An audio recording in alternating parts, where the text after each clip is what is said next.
Yeah.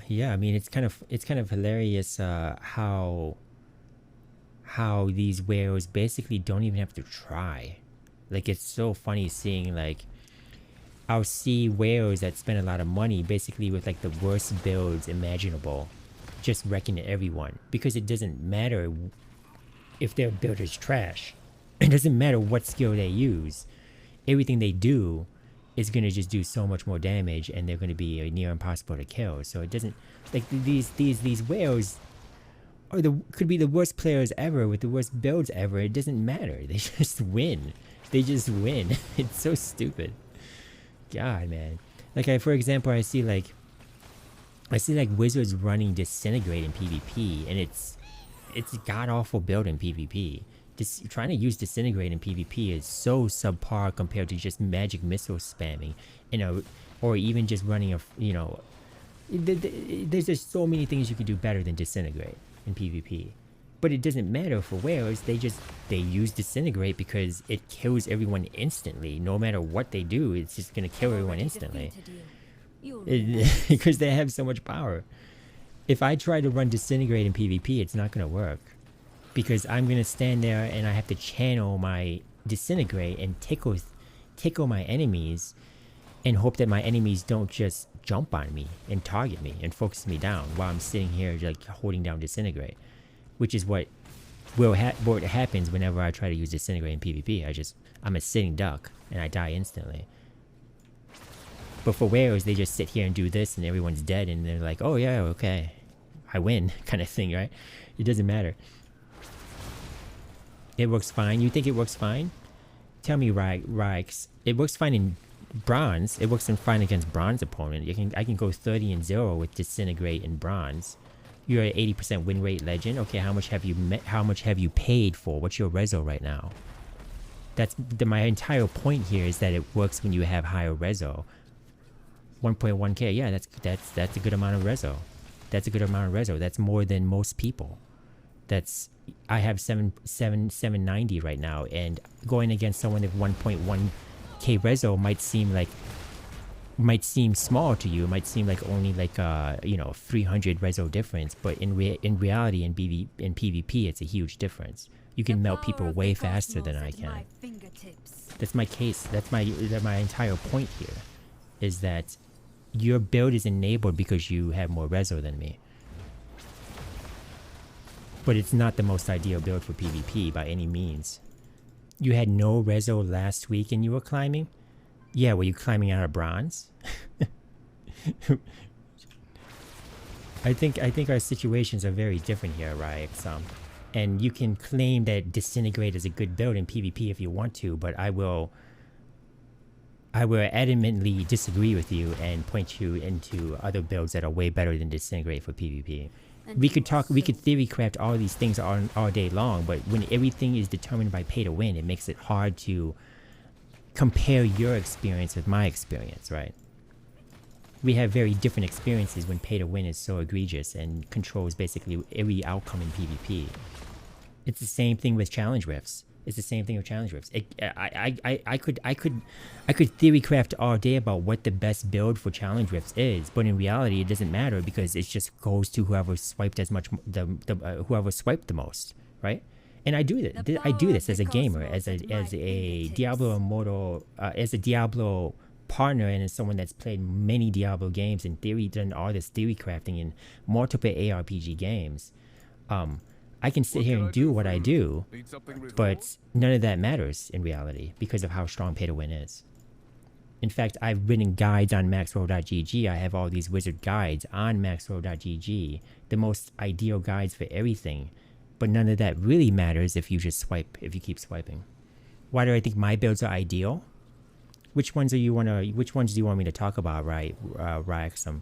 Because these builds that I have posted on maxroll.gg were theory craft for more than a year since the closed alpha. And these worked really well in the closed alpha before there was because there was no monetization introduced yet, right? So these were theory craft. These builds were theory craft with the assumption that the power levels are equal for everyone, which would assume, like, either everyone stays at the same like resonance level and the same like kind of spending or something, but once you start spending more, again, once you start spending more, then it doesn't matter anymore, right? But there are specific reasons why I theory craft these builds. For example, if you want me to make some examples for you here, the Firestorm build. The Firestorm build is the highest damage you can perform single target. It's built to dump a meteor and hungering winds that do damage over time on a boss, and then spam magic missile. This build does more damage, more single target damage than disintegrate. It's ideal for boss killing, right? But it doesn't. But if you keep swiping and keep swiping, then sure, you can go into dungeons and kill everything with disintegrate. It doesn't matter anymore. You don't have to run the highest damaging, the highest most potential damage build there is, because your disintegrate's already destroying everything due to your power, right? That's exactly what I'm talking about. Step aside. You don't need to CC enemies in PvP if your disintegrate instantly melts everyone. The power of the cosmos at my fingertips. 1.1k Rezo is free to play reachable. Oh god damn it. Oh shit. Holy fuck, man. Holy fuck. 1.1k Rezo is free to play reachable. You spend $100. You're claiming you spent $100 to get to 1.1k Rezo. I mean, if you got super lucky in the end, you somehow got a like 5 out of 5 star gem to drop that you could trade on the market and get a shit ton of platinum, and then use that platinum to wisely and to increase your power. Maybe it's possible, but that's not the situation. That's not the case for most people. That is not the case for most people, dude. 1.1k is free to play reachable, and you spent $100 to get there.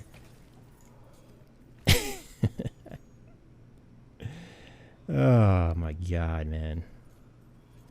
Oh my god. Funniest thing I've heard all week, man. Thank you for that. Thank you for that. That was a good laugh. That was a really good laugh. You've seen 580 Rezo free to play, and he was very lucky on the free crush drops. Yeah, I mean, that's just how the gamble works, right? If you're pouring the slot machine, it's a slot machine, right? If you pour a slot machine, it's possible you could spend $100 and get super lucky on your slot machine and come out like a millionaire, right? I mean, that's how gambling works. That's how the gamble works. But the likelihood of spending $100 and being 1.1k Rezo is very extraordinary lucky. And if that was your case, then grats on that. Grats on being super lucky. Congrats on being super lucky. I think on average 1.1k Rezo would probably cost closer to like $700 or something like that. In reality, maybe $600-700 I would say on average. Yeah, I mean, if you were super lucky, like right when the game came out, it's possible. For example, like Rob, he pulled like a 5 out of 5 star gem or something, like on the right when the game came out, and he listed it on the auction house, and I think it sold for it was something around the range of like 600k, I believe. 600k platinum, right? I mean, that's crazy. And yeah, you could technically you could end up getting something like that with one eternal legendary crest, right? It was 640k platinum the first week, on the first week of the game. Yeah. So yeah, technically you could get super lucky and be able to achieve that, but that's insane. The kind of luck that you can, for that kind of luck is insane. And if you're a market savvy person, you know that you want to sell that gem right away and get as much for it as you can, and then bank up that platinum and play the market a bit and buy things that are cheaper for gem food, and then hold on to that platinum, and eventually those gems might even come down even further, right? And you can make the most out of that 640 platinum that you have. And Rob understands this. He got this, and he understands that. Like, he's very savvy when it comes to markets and trading, and he's done this in D2 quite a bit. He's done a lot of trading in D2. So he understood exactly what to do with that.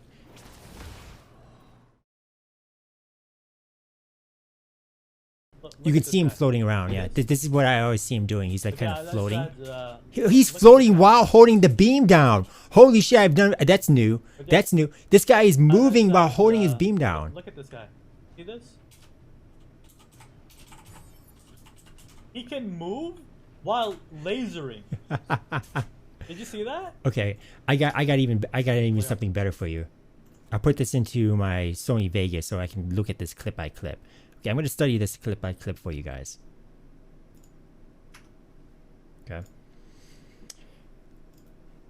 I saw him in BG's earlier this morning and I recorded it.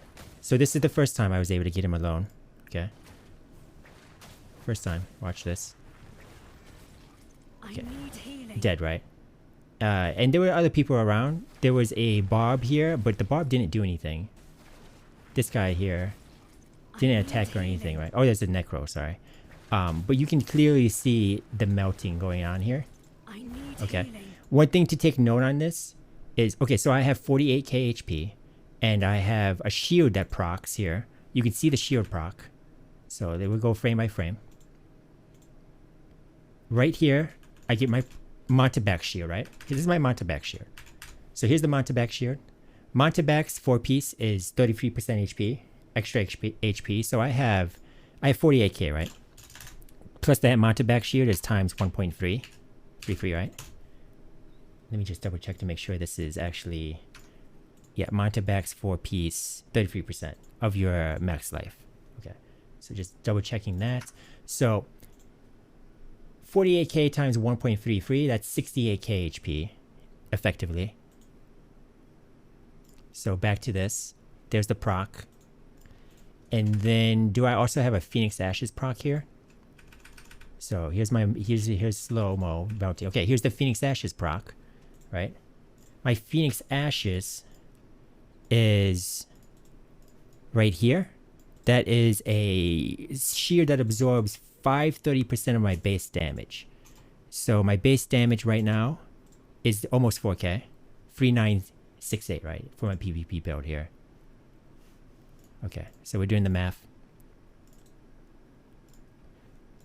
So 3968 times 5.3. It's 530%, right? 500 Phoenix Ashes here. 530%. 530% of my base damage. So here it is. So this is another 21k shielding here. So we have the 21k shielding plus the 63k shielding, right? So 21030 plus the, oh no, that's not right. 21030 plus the 63840. That's a total of 84k HP effectively, right? 84k HP melted right here. So here we go. It's 84k HP gone, right? Gone in. Let's start. Like his beam wasn't even touching me at first here. This is his secondary beam that's hitting me. But we can start it here and then go frame by frame. Frame by frame. He passes the beam through me here, so it's not even like full duration beam, right? Not even full duration beam. And you can see I die right here. So that's from that duration, that time it took to die for me was 0.5 seconds. Oh, sorry, 1.5 seconds. That was 1.5 seconds gone. You can see how fast that is, right? I need healing. Okay, so this guy right here, RYX, I inspected him at the end of the battleground. Where is it? At the end of the battleground, I inspected him. Right here's the final. Okay. Inspected him. RYX looked at him here, and I was confused. I was very confused here. So 1200 resonance. 1200 resonance. So something definitely doesn't add up here, right? Okay, so here's another clip. Same battle. This one was kind of harder to see because there was other people like that. The two Bobs did jump me there. So this one is hard to see. Okay, that's fine. You can still see him doing kind of this floating effect here. the floaty kind of like weird movements that his movements are very strange to me, right?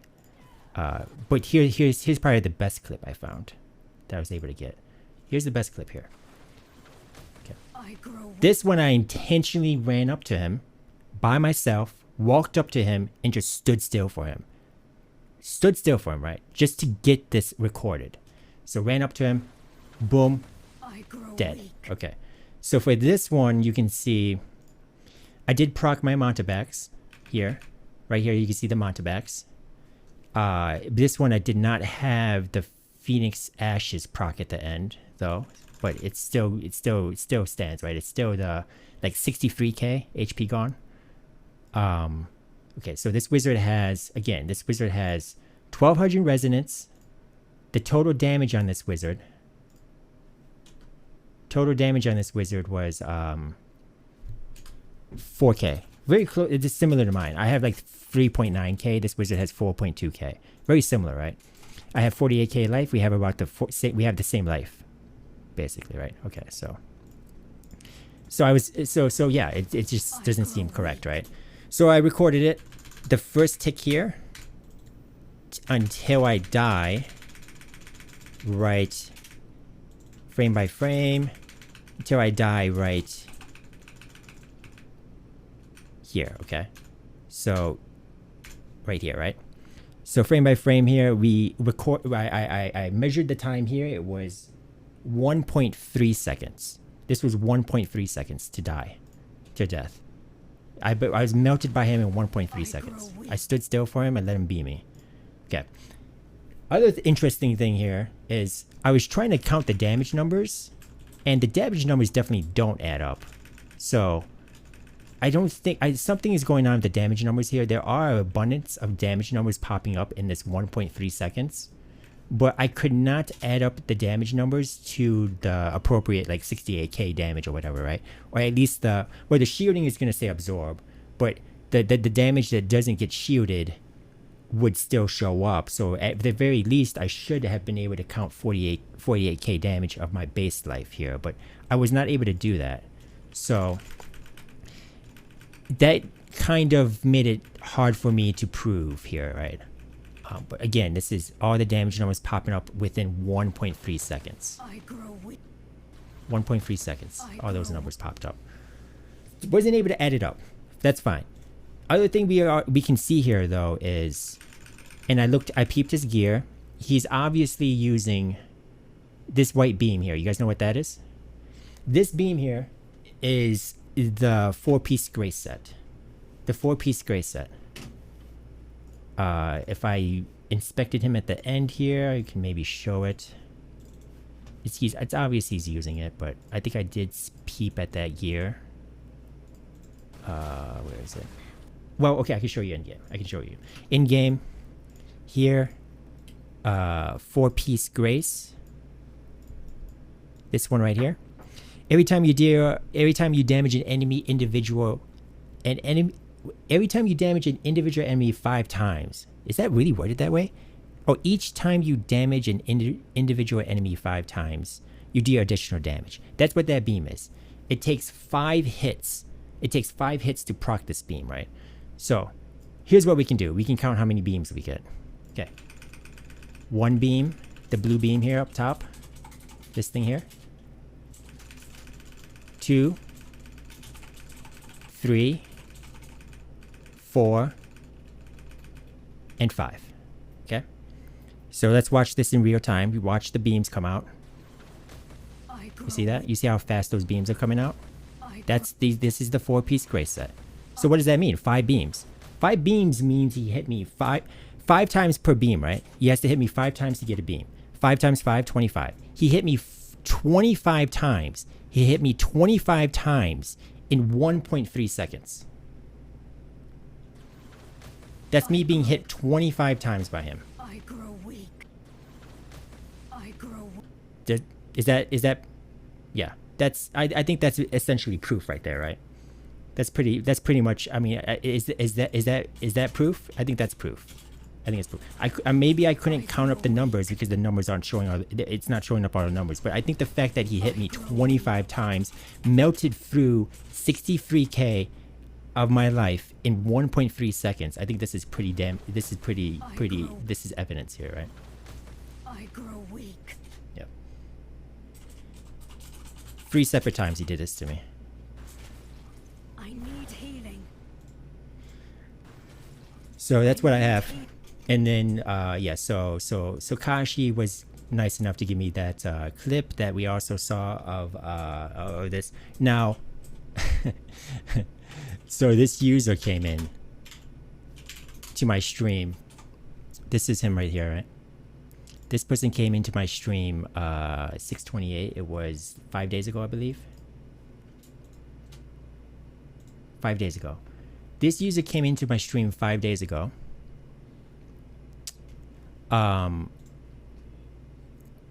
So I made a comment on stream about, I was talking about Disintegrate in PvP, and I said essentially what I was saying was like, I said Disintegrate is really bad in PvP. I said it was terrible use in PvP, and I believe I did add the stipulation. I do believe it's bad in PvP unless you swipe, unless you're a whale. If you swipe hard enough, your Disintegrate will melt people fast. So that's when it becomes actually worth using. But if you're not swiping really hard, Disintegrate's terrible in PvP. It's not a good skill to use. You can try to use it. It will tickle people if you're not strong enough, and you will get jumped on. Yeah, right? Right? So, this person came in the stream and responded with, Disintegrate works fine. And it says, they're an 80% win rate legend with 1.1 reso. It's now 1.2. But it said it was 1.1 reso. It worked fine when I had no reso while climbing a week ago. Why do you... And then I told them like, oh, you know, there's other builds that are more ideal, like my Battle Mage build or my Crystal Control build. And the person responds with, why do you think it's ideal, your builds? With 1.1 reso, 1.1 reso is free to play reachable, right? Which I had a very good laugh at this one. This one made me laugh out loud when they said 1.1 reso is free to play reachable. I spent $100, you know, and this person basically came in my stream to debate me that Disintegrate is not bad in PvP because they were able to get 80% win rate with 1.1 reso with it. When they were speed hacking, this person came into my stream to argue with me.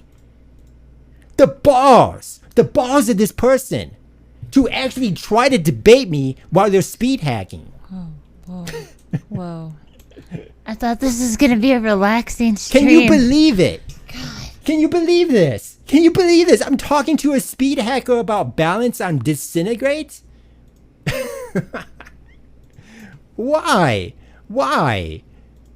Like, I mean, if you're hacking and that's fine. Like, you're hacking, that's what you're doing, right? But to argue about it with me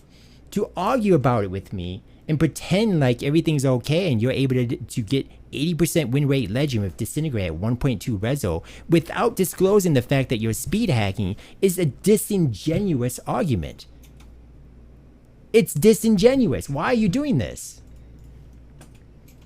Sorry, okay. I believe I got raid. Did I get raided? Oh, Rax. Yeah. Thank you, Rax. Appreciate the raid. Thank you. You came in the perfect time there. I was I was providing some evidence of some speed hacking in PvP there. It's someone that really annoyed me. Especially the fact that, like I said, they came into my stream to argue with me about Disintegrate in PvP when they're speed hacking. Oh, Chit Riff with the sub. Thank you so much for that. Thank you, appreciate it. Welcome everyone from Rax's stream. The continual purple beam, yeah, I think the continual purple beam is the pants that give you like the extra split off on the Disintegrate, right? I'm pretty sure. I don't use it, but I'm pretty sure that's what that is, right? The continual purple beam. You're talking about this one right here. So there's pants that give you 3 extra fractures on Disintegrate. Those 3 extra fractures on Disintegrate do very little damage, very little damage, to the point where it's not really worth using. And it also doesn't apply the ignite damage from Fiery Beam. But if you're speed hacking, it's an additional source of procs for the grace set. So it does. I mean, in that case, it does help because you're trying to hit as rapidly as possible with your speed hacks, and proc that grace set as much as possible. No hacker, he's just good at the game. You wonder if the disintegrate burn counts towards the set. It does. It does. Yeah. So you do see like there's other procs happening. Like I have a in this clip here, I'm also getting some other dots on me. I believe this is, you can see right here, right? You can see this one, it's small, but the green one here, I think this is Sleeping Bio, I think. And then this one is Everlasting Torment. And this is the fiery, this is the actual fiery, the ignite from the fiery beam. So there's dots on here for sure. There's dots on there, right? But you have to remember this is over 1.3 seconds. So I mean, if you're generous here and you say like maybe each of these, like the Everlasting Torment maybe added 2 ticks, and then this one added another 2 ticks. I don't know how exactly, I haven't looked at it exactly. And then this one added some more ticks there. Like you might get like 6 or so ticks from dots here, but then 25 minus 6, that's like 19 still, like other sources of damage happening within a 1.3 second time frame. So it's still pretty insane. Is the beam considered continual damage? Yeah, it is. It is. No, trust me, guys. I've tried to use Disintegrate to its full potential already in PvP, and that's why I came to the conclusion that it sucks in PvP. Like I went full like 4-piece grace. I went like as much damage as I could stack onto it. Just trying to optimize it, that kind of thing. It doesn't do this. It doesn't do this in PvP. It just doesn't do this unless you're aware with like 4K, 5K reso or something like that. Then you could do this to people in PvP with Disintegrate, right? Once you have enough damage.